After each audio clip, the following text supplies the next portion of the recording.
নাফিস, আপনাকে ধন্যবাদ। যেমনটি বলছিলাম যে আমি এই মুহূর্তে কক্সবাজারের চকরিয়া অবস্থান করছি এবং যেই সড়কটিতে আছে এটি হলো জহিরপাড়ার সড়ক এবং এই সড়কের এই জায়গাতেই কিন্তু কোমর পর্যন্ত পানিতে ডুবে গিয়েছিল।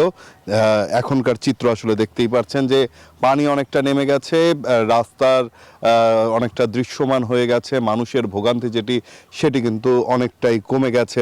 ঘরের যাদের পানি উঠেছিল সেই ঘর থেকেও কিন্তু পানি নেমে গেছে, তবে রেখে গেছে সেই ঘরের মধ্যে বন্যার ক্ষতচিহ্ন, যেগুলো আসলে মেরামত করতে বা যেই ক্ষতিগুলো হয়েছে সেগুলো পুষিয়ে নিতে এখানে সাধারণ মানুষ যারা রয়েছেন তাদের হলো বেগ তো পেতেই হবে। তার থেকে বড় বিষয় হচ্ছে এখানে খাদ্যের যেই সংকট দেখা দিয়েছে, পাশাপাশি খাবার বিশুদ্ধ পানির যেই সংকট দেখা দিয়েছে সেটি কিন্তু প্রকট আকার এবং সাধারণ মানুষ যারা রয়েছেন তারা এটি নিয়ে প্রতিনিয়তই আসলে যুদ্ধ করে চলেছেন। দূর দূরান্ত থেকে খাবারের পানি, বিশুদ্ধ পানি সংগ্রহ করছেন এবং খাবার আসলে আমরা দেখেছি যে নিজেরাই এখন যেহেতু পানি নেমে গেছে নিজেদের ঘরে আসলে চুলোগুলোতে তারা রান্নাবান্না শুরু করার প্রস্তুতিও নিচ্ছেন এবং আমরা দেখেছি যে এখানে বিভিন্ন যেহেতু বন্যার পানিতে প্লাবিত হয়েছিল সে কারণে কিন্তু সাধারণ যে সমস্ত মানুষ রয়েছে, শিশুরা রয়েছে, তাদের কিন্তু নানা রকমের চর্মরোগ, ডায়রিয়া, কলেরা সহ বিভিন্ন রোগে আক্রান্ত হচ্ছে। এই সবের ওষুধ আসলে প্রাপ্যতা একটু স্বল্পতা তৈরি হয়েছে, তবে ত্রাণ যারা দিচ্ছেন অর্থাৎ সরকারের পক্ষ থেকে এবং বিভিন্ন রাজনৈতিক সংগঠন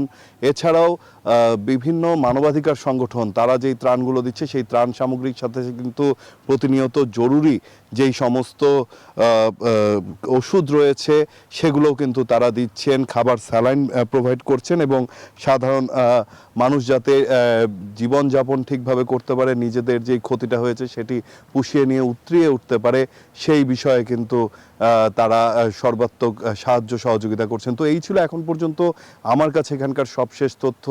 আমার আরেক সহকর্মী জয় রয়েছেন চট্টগ্রামে, সেখানে সরাসরি যুক্ত হব সেখানকার পরিস্থিতি জানতে। জয়।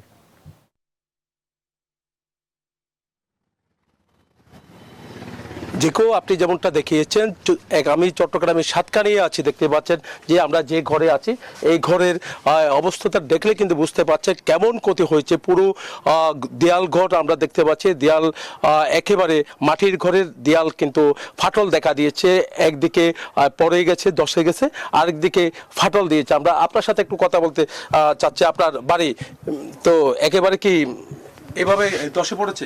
আরে বাজি আবার বেশি পানি উঠতে আর আবার ডাবার বাজি পড়ে গিয়ে আমরা বেশি অনুরোধ করি বাজি আর কিছু বাজি সাহায্য করো না বাজি।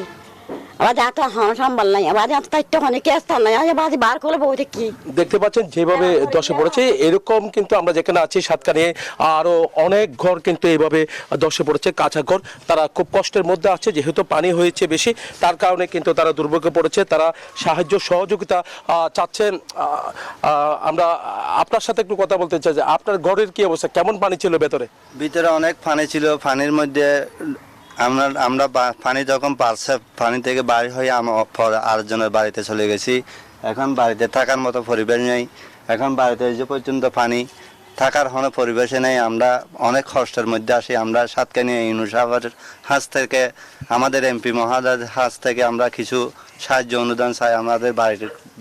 দেখতে পাচ্ছেন যে ঘরটা আমরা দেখানোর চেষ্টা করি যে পুরো ঘর কিন্তু আসলে একেবারে এখানে বসবাস করার সেই উপযোগী নেই বলে আমাদেরকে জানিয়েছেন। এখানে যারা বসবাস করছেন তারা যেমনটা জানিয়েছেন যে দ্রুত সময়ের মধ্যে ঘরগুলো যদি মেরামত করতে সরকারি সহায়তা তারা চাচ্ছে। এই ছিল আমার এখানকার সর্বশেষ। ফিরে যাচ্ছি স্টুডিওতে নাফিসার কাছে।